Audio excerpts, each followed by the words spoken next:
Donald Trump et les taxes douanières, le feuilleton continue. Alors, on vous l'avait dit, Donald Trump avait annoncé 25% de taxes douanières pour le Mexique et pour le Canada.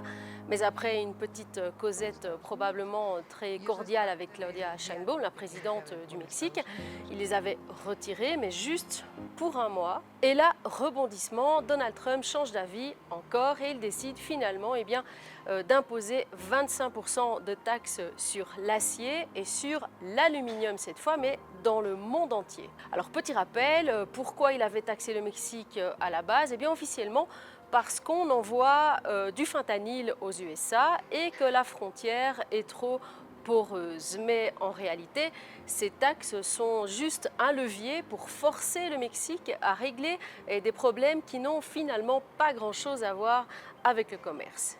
Mais du coup, à quoi servent vraiment les droits de douane?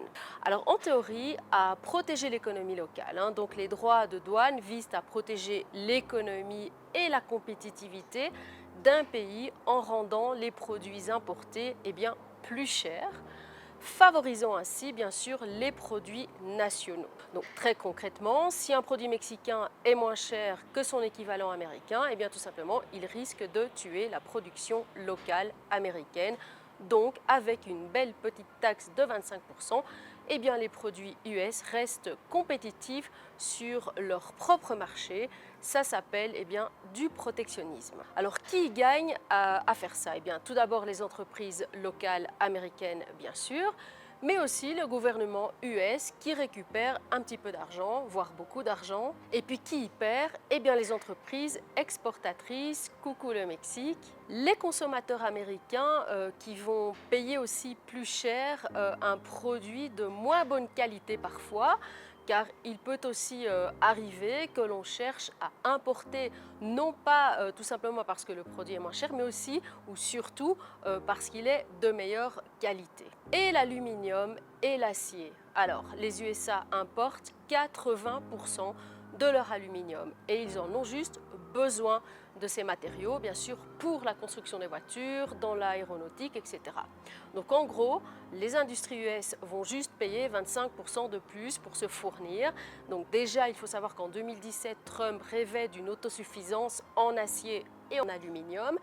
Et au passage, les travailleurs du secteur de l'acier aux USA représentent 0,01% de la population et donc niveau sauvegarde de l'emploi, ce discours-là c'est un petit peu du vent.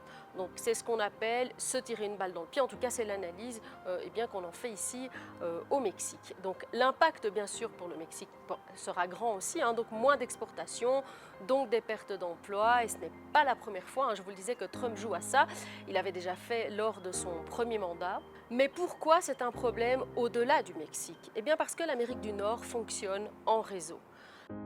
L'industrie automobile, par exemple, repose sur une chaîne d'approvisionnement entre les USA, le Canada et le Mexique. Donc les taxes de Trump vont donc affaiblir en gros la compétitivité de toute la région sur le marché mondial.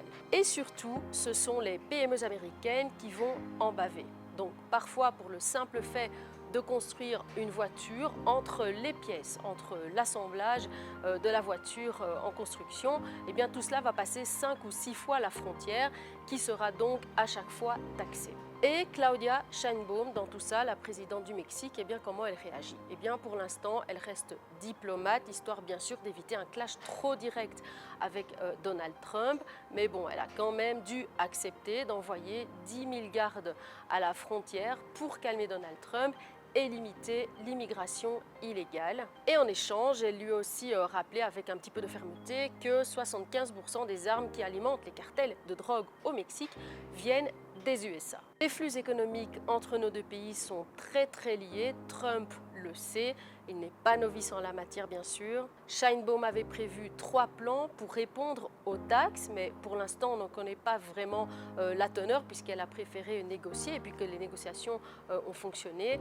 Elle a aussi à l'intérieur même du pays un plan qu'on appelle Plan Mexico par contre et qui est lancé et dont l'objectif est de réindustrialiser le pays et d'attirer des investissements d'étrangers parce que quand on dépend à 80% d'exportation vers les USA, bien sûr c'est un petit peu bête de ne pas se diversifier. Si vous voulez, on a connu ça un petit peu en Europe, alors qu'éclate la guerre en Ukraine, certains pays européens ont compris et conscientisé à ce moment-là que dépendre à tel point du robinet de gaz de Vladimir Poutine, ce n'était pas une bonne chose. Et ils ont alors cherché des alternatives à ce gaz russe. Le Mexique devrait en effet penser réellement, dans un futur assez proche, à diversifier ses exportations. Moralité, Trump se sert des taxes comme d'une manette de jeu vidéo pour obtenir ce qu'il veut, et il n'a pas tort de jouer de sa puissance parce que cela ne peut que marcher. Affaire à suivre, sans doute. Van a saber todo sobre México.